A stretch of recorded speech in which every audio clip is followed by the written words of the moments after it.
নমস্কাৰ, মই বিশ্বজিৎ। আপোনালোকলৈ লৈ আনিছোঁ আজি এটা বিশেষ ফেক্ট য'ত ছেক্স ফ্ৰী আছে। কচমছে কৈছোঁ, ছেক্স ফ্ৰী আছে।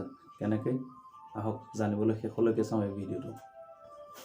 কম্বোডিয়া ক্ৰাং জনজাতিসকলৰ মাজত এটা ডাঙৰ বৈশিষ্ট্য আছে যে তেওঁলোকৰ ছোৱালীবিলাক 13ৰ পৰা 15 বছৰ বয়স হোৱাৰ লগে লগে তেওঁলোকৰ বাপেকে ঘৰৰ পৰা নাতি দূৰত অলপ দূৰত এটা বিশেষ ঘৰ বনাই দিয়ে, জুপুৰি ঘৰ এটা বনাই দিয়ে, যিটোক মানে ইংৰাজীত লাভ হাটছ বুলি কয় আৰু অসমীয়াত প্ৰেমৰ জুপুৰি। আৰু প্ৰেমৰ জুপুৰি যেতিয়া তাত প্ৰেমত ছেক্স পচিবল।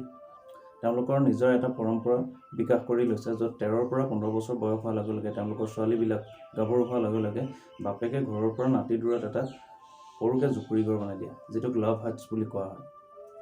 আৰু সেই ঘৰটোতে তেওঁলোকে তেওঁলোকৰ জীৱনৰ সংগী হিচাপে ল'ব বিচৰা বা জীৱনৰ সংগী হিচাপে বিচৰা কাৰোবাৰ লগত একান্তভাৱে তাত থাকিব পাৰে আৰু তাত ছেক্সো কৰিব পাৰে।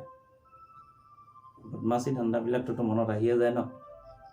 ক্ৰাংসকলে এটা কথা মানি লয় বা তেওঁলোকে কয়, তেওঁলোকৰ মাজত এইটো চলে, বিয়াৰ আগতেই কোনোবা এজন যুৱকৰ লগত বা কোনোবা 4-5জন যুৱককো তেওঁলোকে ট্ৰায়েল হিচাপে তেওঁলোকৰ লাভ হাটছত ৰাখি তেওঁলোকৰ লগত একান্তভাৱে থাকি তেওঁলোকৰ লগত সহবাস কৰি পেলাই উপযুক্ত তেওঁলোকৰ সংগীজনক নিৰ্বাচন কৰি তেওঁলোকৰ ভৱিষ্যত জীৱনটো আগবাঢ়ি যাবলৈ বা ভৱিষ্যত জীৱনটোত সুখ হ'বৰ কাৰণে বা সুখ হয় বুলি তেওঁলোকে ভাবি লয়।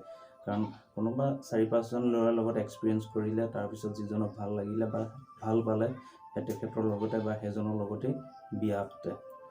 এতিয়া ডাঙৰ কথাটো হৈ গ'ল কি, সেইটো যদি আমাৰ ইয়াত হ'লহেঁতেন কেনেকুৱা হ'লহেঁতেন?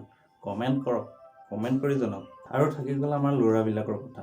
এইবোৰতো এনেই বদমাছ ন, অকণমান চান্স পাবহে লাগিয়ে যায় ধান্দাত। কিন্তু ক্ৰাং জনজাতিসকলৰ ল'ৰাবিলাক বহুত যথেষ্ট পলাইট হয়। তেওঁলোকে সাধাৰণতে কোনো ছোৱালীক অভদ্ৰামী বা অভদ্ৰ ব্যৱহাৰ নকৰে। তেওঁলোক বহুত সহনশীল আৰু আক্ৰমণাত্মক নহয়। তেওঁলোকে প্ৰত্যেকজনী ছোৱালীকে যথেষ্ট সন্মান কৰে, তেওঁলোকৰ পৰিয়ালৰ মানুহকো যথেষ্ট সন্মান কৰে আৰু খুব সুন্দৰভাৱে তেওঁলোকো থাকে বা তেওঁলোকৰ জীৱন নিৰ্বাহ কৰে। এতিয়া কথাটো হ'ল যে কি প্ৰেগনেণ্ট নহয় নেকি? ডেফিনেটলি প্ৰেগনেণ্টটো হৈ যায় তেনেকুৱা ছোৱালীবিলাক। কিন্তু কথাটো হৈ গ'ল কি, প্ৰেগনেণ্ট হোৱাৰ পিছত সেই ছোৱালীজনীয়ে যদি কোনোবা এজন ল'ৰাক নিজৰ স্বামী হিচাপে বা নিজৰ জীৱনসংগী হিচাপে বাছি লয়, তেতিয়া সেই ল'ৰাজনে সেই সন্তানটোকো নিজৰ বুলিয়ে পালন কৰে। খুব সহজভাৱে লয় তেওঁলোকে আৰু খুব সহজভাৱে তেওঁলোকে জীৱন নিৰ্বাহো কৰে। বৰ তাগৰা ফেক্ট আছিলে, মই চমুকৈ কৈছোঁ। যদি আৰু বহলকৈ জানিব বিচাৰে তেন্তে কমেণ্ট কৰক।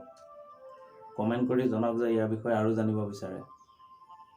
আৰু লাইক কৰক, শ্বেয়াৰ কৰক, চেনেলটো ছাবস্ক্ৰাইব কৰক প্লিজ।